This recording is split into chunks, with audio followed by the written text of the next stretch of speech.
Senhor Embaixador, há mesmo ligação entre o 25 de Abril em Portugal e a Revolução Checa?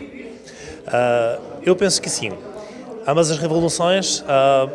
meteram fim a um regime autoritário e de maneira pacífica, sem crueldade, sem mortes, sem medos das pessoas e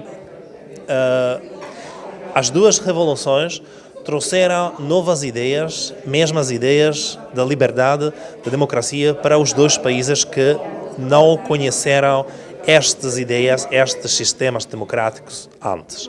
E não é de estranhar que hoje em dia há mais tentativas, mais iniciativas na República Checa, tanto na República Checa como em Portugal,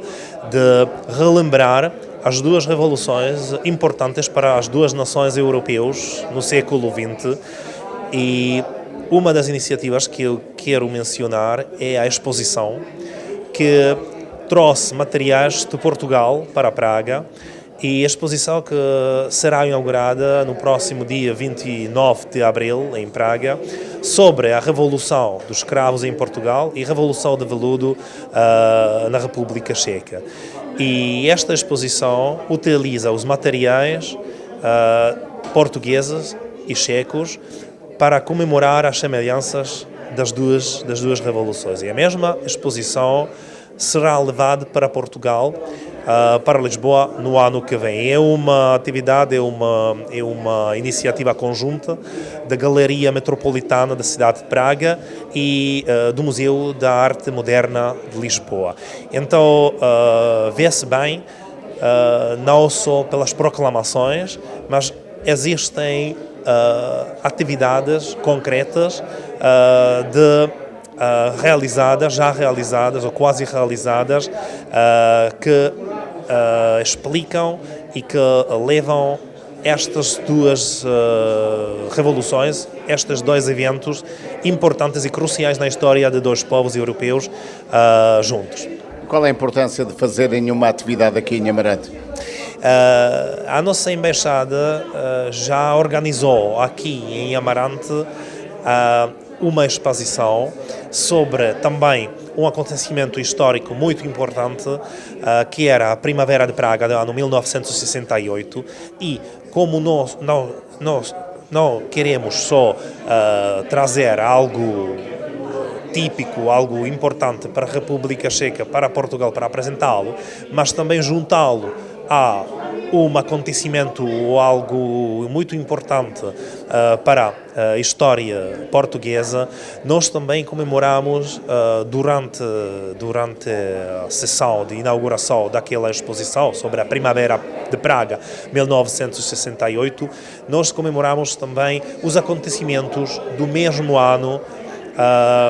em Portugal, ainda naquela altura, sobre o regime autoritário parecido, embora digamos, política um pouco diferente, que era mais de esquerda, da direita, enquanto o regime na antiga Jugoeslováquia era o regime comunista da esquerda, mas eram os regimes autoritários. E naquela altura, no ano 1968, havia primeiras tentativas de aquecimento do ambiente social e político em dois países. E em Portugal demorou mais 6 anos para o Portugal tornar-se um país democrático e reganhar a liberdade.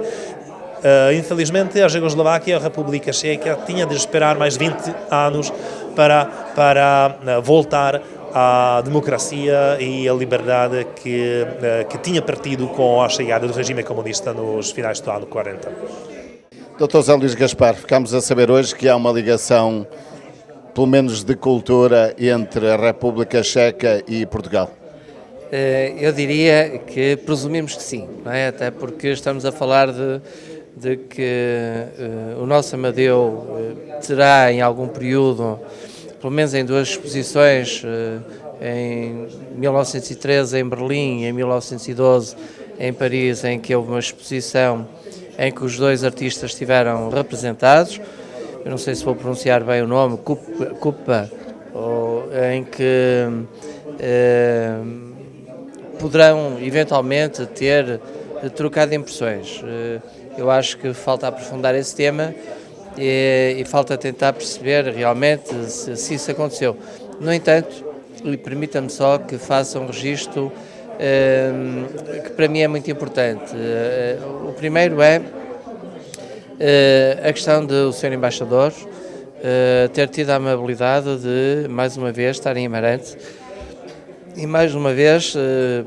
ter a preocupação de tentar refletir sobre pontos de encontros entre dois países em que Amarante se associa. E isso, para mim, acho que é muito importante realçar este facto. O segundo facto foi que, sobre um chapéu que é a Revolução de Veludo, de 1989, em que há aqui alguma similitude com a nossa Revolução dos Escravos, de 1974, embora com um desfazamento temporal, mas, no fundo, o facto de a Revolução não ter tido sangue no meio, e isso é muito, muito interessante. Aliás, o Sr. Embaixador teve a oportunidade também de fazer essa referência, o que faz com que este encontro, num dia tão bonito como hoje temos, em que muita gente a comemorar até o Carnaval, mas que nós possamos refletir um bocado destes pontos de encontro, desta unificação da Europa, desta liberdade que a Europa tem, e depois fazer pontes, porque não, através da cultura e da arte, em que Amarante seguramente é o território por quilómetro quadrado tem mais artistas, no bom sentido, mas tem, efetivamente, temos vultos que nos honramos ter e que temos a obrigação de promover estes encontros e, por que não, tentar pontos de ligação. Francisco Pavão, qual é a importância desta atividade? Olha, nós, enquanto Consulado Honorário da República Checa no Porto e Norte, em conjunto com a nossa Embaixada em Lisboa e Portugal, obviamente, mas também com a Embaixada de Portugal em Praga e com a Associação de Amizade de Portugal-República Checa, bem como uma associação Plazist, que é uma associação que promove a cultura dos países de leste da Europa, decidimos celebrar os 30 anos da Revolução de Veludo, com a particular ou especial particularidade, neste caso, e passo o pleonasmo, de que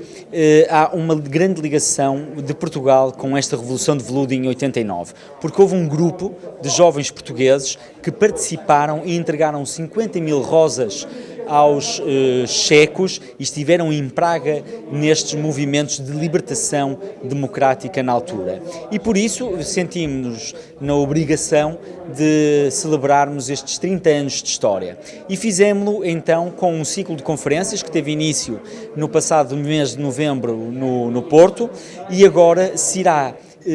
multiplicar por mais 4 conferências em Amarante, em Bragança, em Braga e em Viseu, todas na região norte, porque quem as promove é este consulado da região norte, obviamente com a embaixada, e elas com temas diferentes que vão desde a cultura, como aqui foi o caso de Amarante, onde fizemos uma viagem entre Cúpca e Amadeu Sousa Cardoso, mas também vamos passar pelos temas da geopolítica, da integração dos países de leste na Europa, que celebram agora 15 anos, e também às tecnologias e à inovação. E este é, por isso, um mote de celebração dos 30 anos de libertação e democracia de um país, mas que também são movimentos importantes para a liberdade e para aquilo que hoje vivemos, que é uma Europa de integração, uma Europa de inclusão, uma Europa onde podemos circular e onde podemos não falar uma só voz, nem uma só língua, mas onde nos podemos sentir exatamente cidadãos europeus.